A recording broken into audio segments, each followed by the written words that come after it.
Unit 3 Health. Part 1 Listening. Long conversations. Conversation 1. Eat your breakfast. It's the most important meal. Why are parents always saying that? Well, imagine you're a car. After a long night of sleeping, your fuel tank is empty. Breakfast is fuel to get you going. What kind of breakfast is healthy and nutritious? I often have donuts or pastries for breakfast. And is it a good choice? Of course, any breakfast is better than no breakfast, but don't have donuts or pastries all the time. Why? If you have a donut for breakfast, you can't feel full for long. You know, they're high in fat, calories, and sugar. They don't contain nutrients. I see.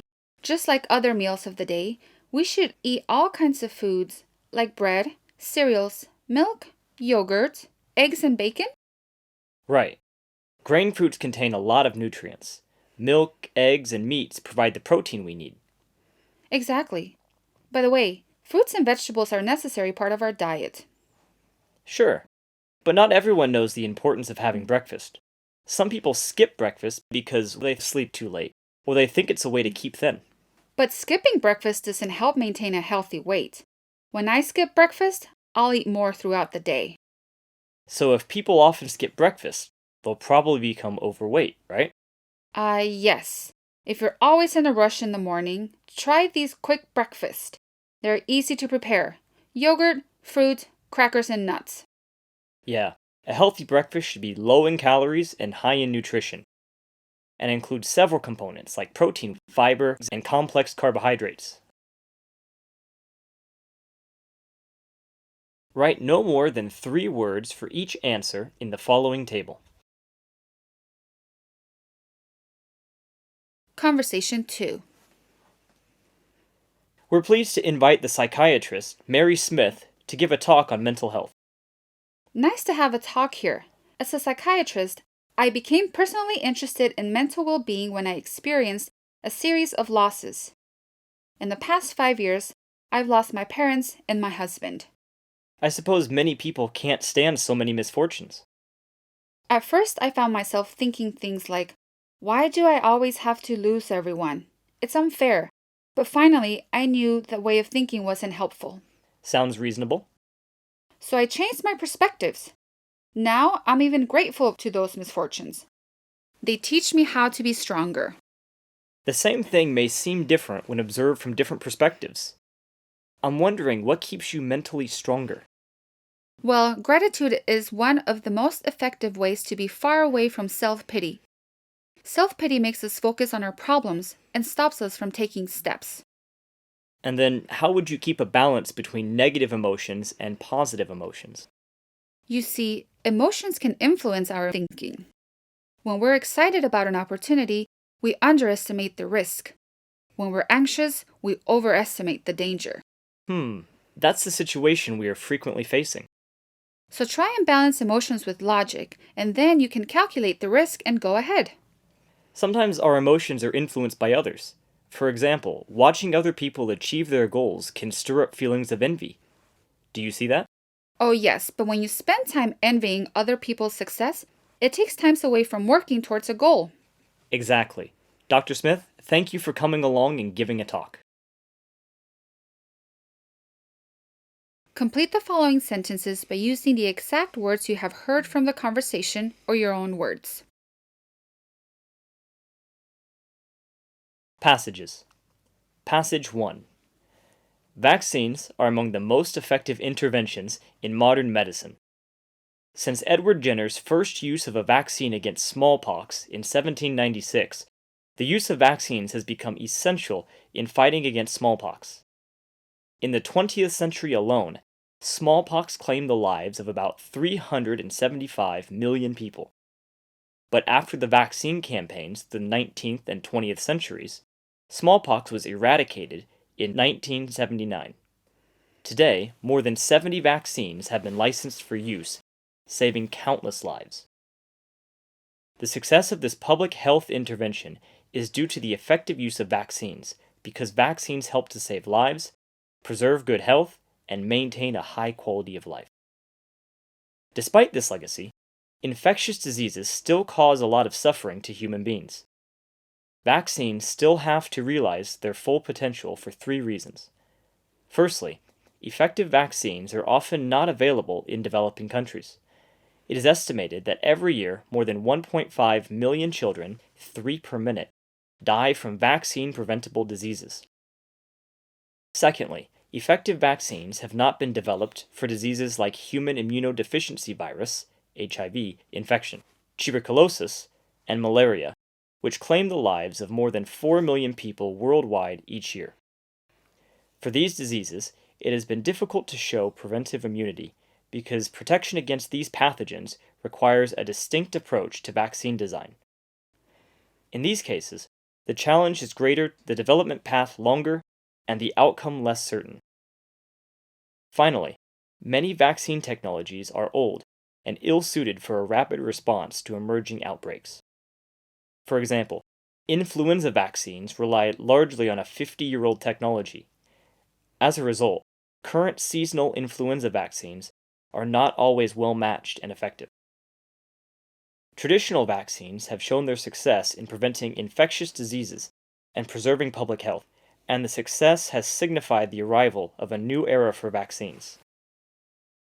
In the face of the continuing challenges, governments and nonprofit organizations have made joint efforts to expand the use of effective vaccines throughout the world. Scientific, medical, and biotechnologic advances promise to improve the use of existing vaccines and expand the horizons for tomorrow's vaccines. No doubt increased understanding of human immunity and microbes will contribute to the improved public health.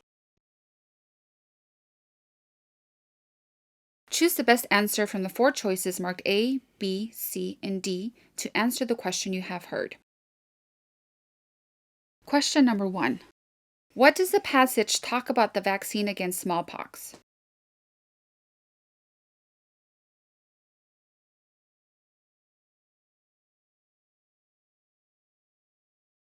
Question number 2. How does the passage describe the use of vaccines in developing countries?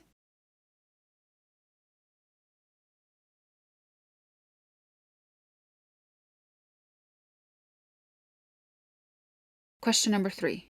What is true about research on the vaccines against HIV infections, tuberculosis, and malaria?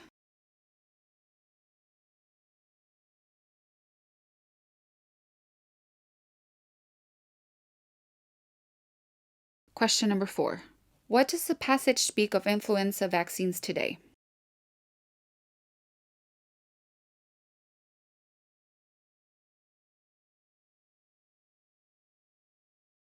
Question number 5. What's the speaker's attitude towards tomorrow's vaccines?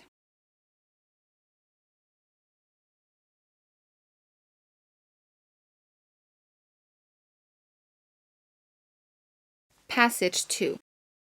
Many synthetic chemicals, untested for the disrupting effects on the hormone system, could have significant health implications, according to the State of the Science of Endocrine Disrupting Chemicals, a new report by the United Nations Environment Programme, UNEP, and WHO. The report calls for more research to understand fully the association between endocrine disrupting chemicals, EDCs, and specific diseases and disorders. The report also notes that with more comprehensive assessments and better testing methods, potential disease risk could be reduced. Human health depends on well-functioning endocrine system to regulate the release of certain hormones. The hormones are essential for functions such as metabolism, growth, sleep, and mood. Some substances known as endocrine disruptors can change the functions of this hormonal system and increase the risk of health problems. Some EDCs occur naturally, while some others can be found in pesticides, electronics, cosmetics, or food additives.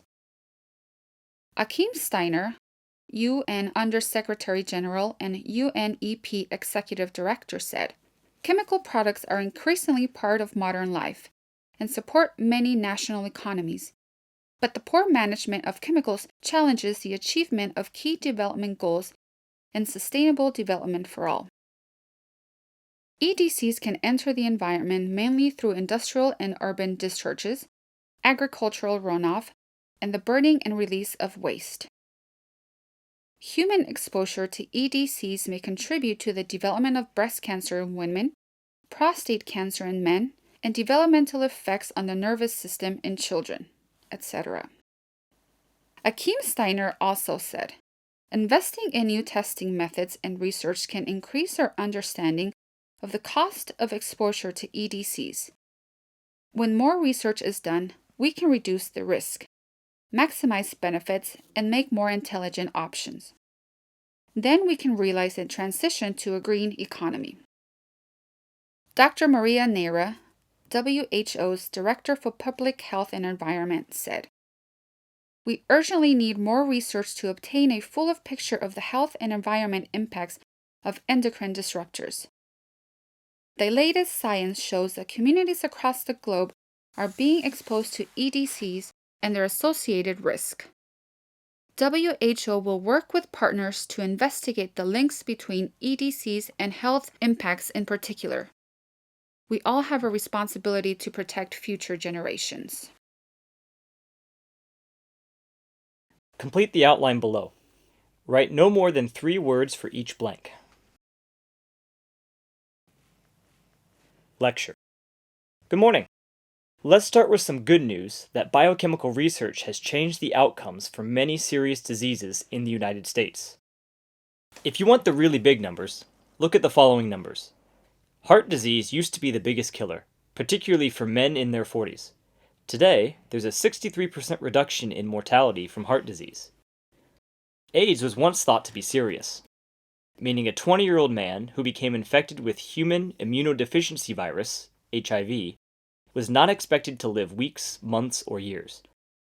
But now he is thought to live decades, probably to die in his 60s or 70s from other causes together. Another case is stroke, one of the biggest killers.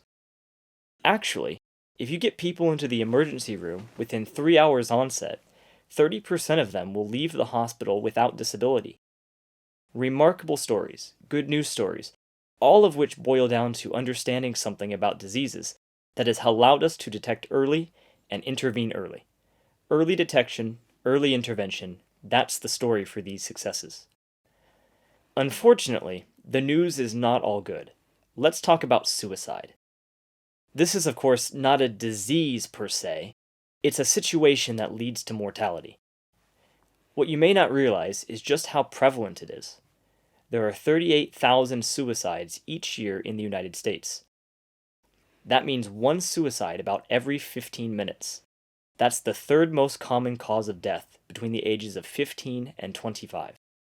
It's kind of an extraordinary story when you realize that this is more common as a source of death than traffic death in the United States. Now, when we talk about suicide, there's a medical contribution here, because 90% of suicides are related to a mental illness. Depression, schizophrenia, borderline personality, that's a long list of disorders that contribute.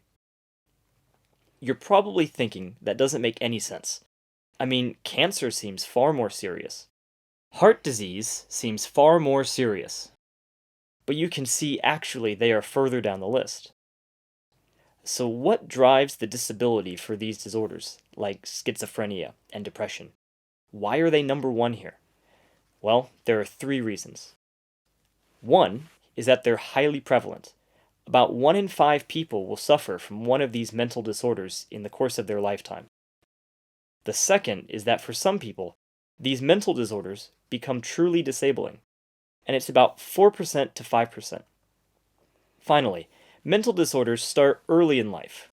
50% will have onset by the age of 14, 75% by the age of 24. This is what I've talked about, high morbidity and high mortality. Today, the reason I'm here is to tell you that we'll be in a very different world as we study mental illnesses. What I've been talking about is mental disorders, diseases of the mind.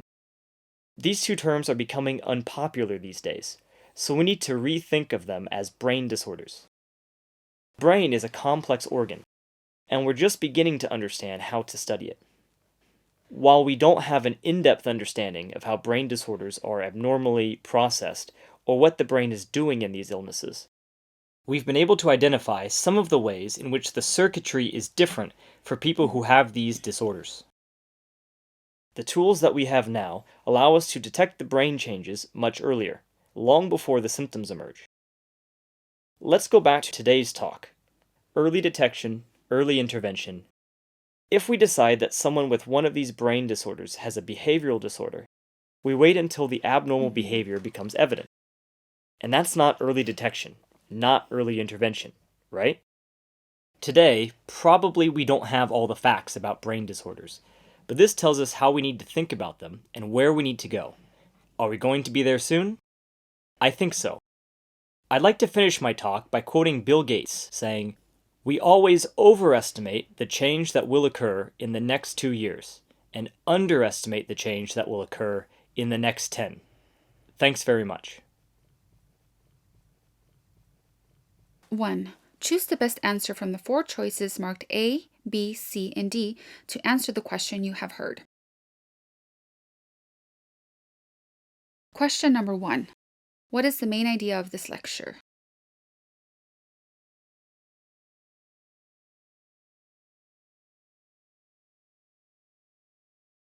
Question number 2. Why does the speaker mention the prevalence of suicides among young Americans?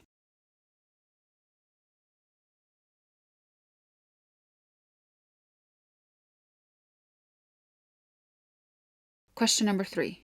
What is the speaker's attitude towards the research on brain illnesses?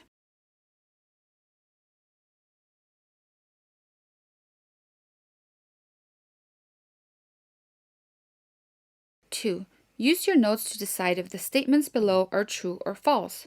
Write T for true or F for false. Correct the false statements.